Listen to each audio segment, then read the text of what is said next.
Thank you sir, thank you very much. దూరదృష్టి, మౌలిక వసతుల అభివృద్ధి, పెట్టుబడుల ఆకర్షణ, ఈ 3 అంశాల చుట్టూనే వారి దృక్పథం దృఢంగా సాగుతోంది. ఆంధ్రప్రదేశ్ను దేశంలోనే అత్యంత వేగంగా అభివృద్ధి చెందుతున్న రాష్ట్రంగా తీర్చిదిద్దాలి అన్నది వారి లక్ష్యం.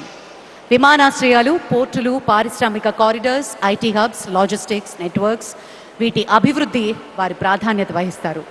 గౌరవనీయులు ఆంధ్రప్రదేశ్ రాష్ట్ర ముఖ్యమంత్రి వర్యులు శ్రీ నారా చంద్రబాబు నాయుడు గారి అమూల్య సందేశం.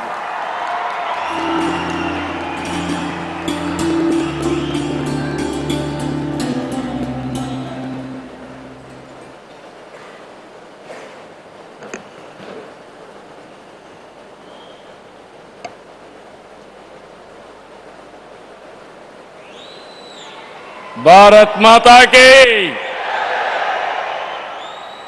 దేశభక్తి రావాలి మీ అందరిలో.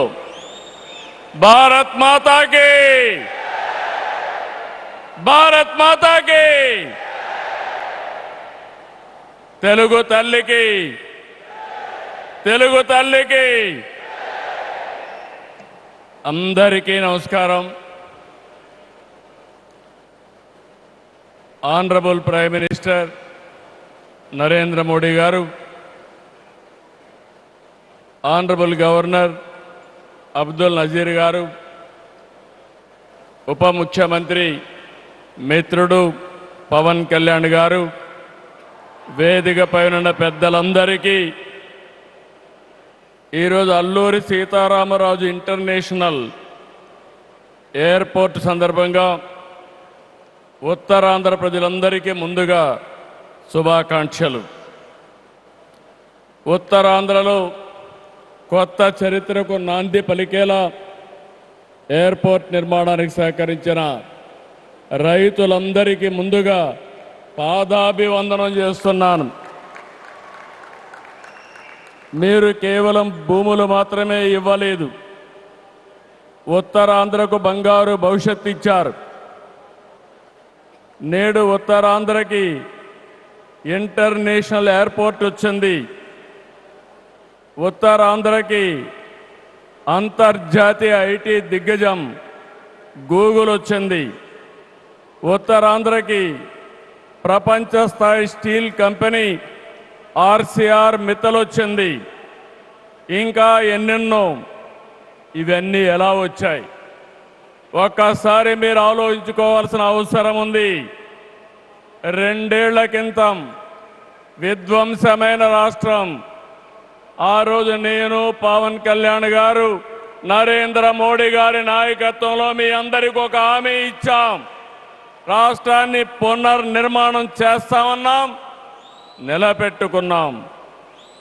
మోడీ గారి చేతుల మీదుగా ప్రారంభించుకున్న ఎయిర్పోర్టు ఉత్తరాంధ్రకు ఒక మణిహారం.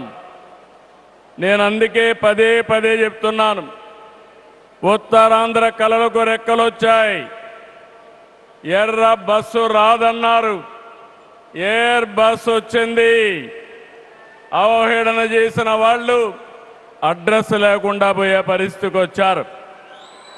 ఆ రోజు ఎన్నో ఈ ప్రాంత ఆశలని, ఆకాంక్షల్ని తక్కువ చేశారు, అడ్డుపడ్డారు. అన్ని అధిగమించాం. అద్భుతమైన ఎయిర్పోర్ట్ ఈరోజు నిర్మాణం అయిందంటే ఇది ఉత్తరాంధ్రకి గర్వ కారణమని మరొకసారి విజ్ఞప్తి చేస్తున్నాను. కొత్త ఎయిర్పోర్టు మన్యం వీరుడు అల్లూరి సీతారామరాజు పేరు పెట్టుకున్నాం. పేరు తలుచుకుంటేనే గుండె ఉప్పొంగుతుంది. గిరిజనులతో కలిసి ఆయన చేసిన స్వాతంత్ర పోరాటం దేశం ఎప్పటికీ మరిచిపోదు. ఉత్తరాంధ్ర శక్తికి నిదర్శనం ఈ ఎయిర్పోర్టు. ఎందుకంటే ఈ ఎయిర్పోర్ట్ నిర్మించింది ఎవరో కాదు, ఉత్తరాంధ్ర వాసి జిఎంఆర్, ఈ ప్రాంత